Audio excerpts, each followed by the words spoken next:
గంగా నది బోటు ప్రయాణం మనం విశాలాక్షి దేవి అట్లాగే మన విశ్వేశ్వరుడి దర్శనానికై మనకి అందరూ కూడా విజయవాడ నుంచి వచ్చారు.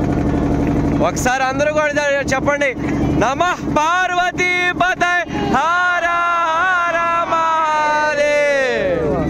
అందరూ కూడా ముందు గంగా నది స్నానం ఆచరించి మహాశివరాత్రి రోజున అక్కడి నుంచి మరి విశాలాక్షి దేవి దర్శనం, ఆ తర్వాత ఆది అన్నపూర్ణాదేవి దర్శనం, ఆ తర్వాత మరి విశ్వేశ్వర దర్శనానికై ఎంతో సంకల్పంతో నేను మహాకుంభ దర్శనం అయిందా మీకు?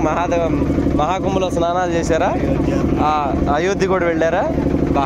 తెలుగు వాళ్ళు ఈ మహాకుంభ సందర్భంగా విజృంభించిన తెలుగు వాళ్ళు అంటే వీళ్ళే. చూడండి, మరి ఇటువంటి సందర్భంలో కూడా అయోధ్య దర్శనం, మరి మహాకుంభ దర్శనం అంటే సామాన్యం కాదు.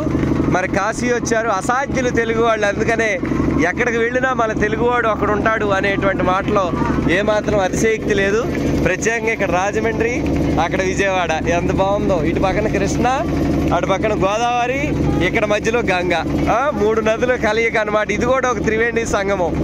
చక్కగా ఇక్కడ గంగానది స్నానం ఆచరించి ఆ తర్వాత మనం అక్కడి నుంచి అక్కడ వారాహి ఘాట్ నుంచి మనం అలా విశాలాక్షి దర్శనానికి వెళతామన్నమాట. అందరూ కూడా చక్కగా పాటలు పాడుతున్నారు ఇక్కడ చూడండి. పాడండి, పాటలు పాడండి.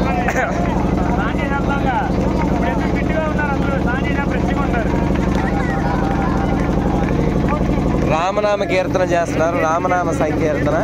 ఇది కదా ఇది కదా ఇది కదా హైందత్వం అంటే. శివాలయంలో విష్ణు భజన, విష్ణాలయంలో శివ భజన చేయమన్నారు సామరస్యం కోసం. అది వీళ్ళు ఆచరిస్తున్నారు. చక్కగా మనం ఇప్పుడు గంగానది ప్రవాహంలో మన హరన్న గారి ఆధ్వర్యంలో, హరన్న గారు ఒకసారి ఇటు చూడాలి, ఇటు పక్క నినాదం చెప్పండి, నమః పార్వతీ పదే.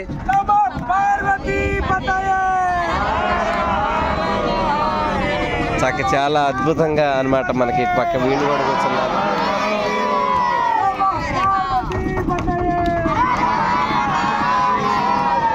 చింటుగాడు బంటిగాడు కూడా ఇద్దరు అక్కడ కూర్చున్నారు.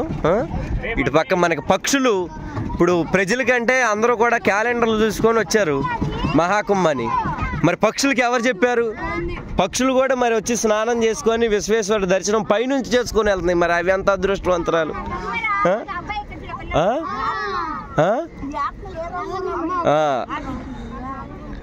నిజమేనండి.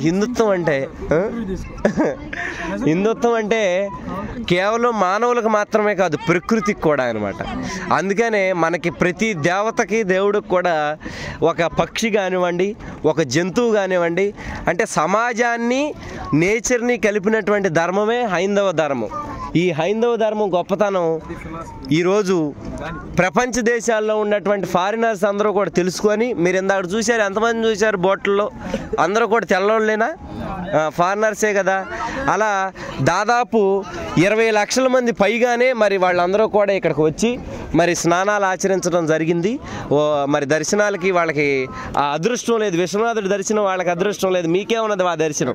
కాబట్టి అటువంటి అదృష్టాన్ని మీరు అందరూ కూడా ఉపయోగించుకొని కాశీ విశ్వేశ్వరుడి దర్శనం చేసుకుంటారని కోరుకుంటూ, మళ్ళీ మనం బోట్ ఎక్కి అక్కడికి వెళ్ళేటప్పుడు మీకు మళ్ళీ చూపిస్తాను. ఓకేనా? నమః శివాయ.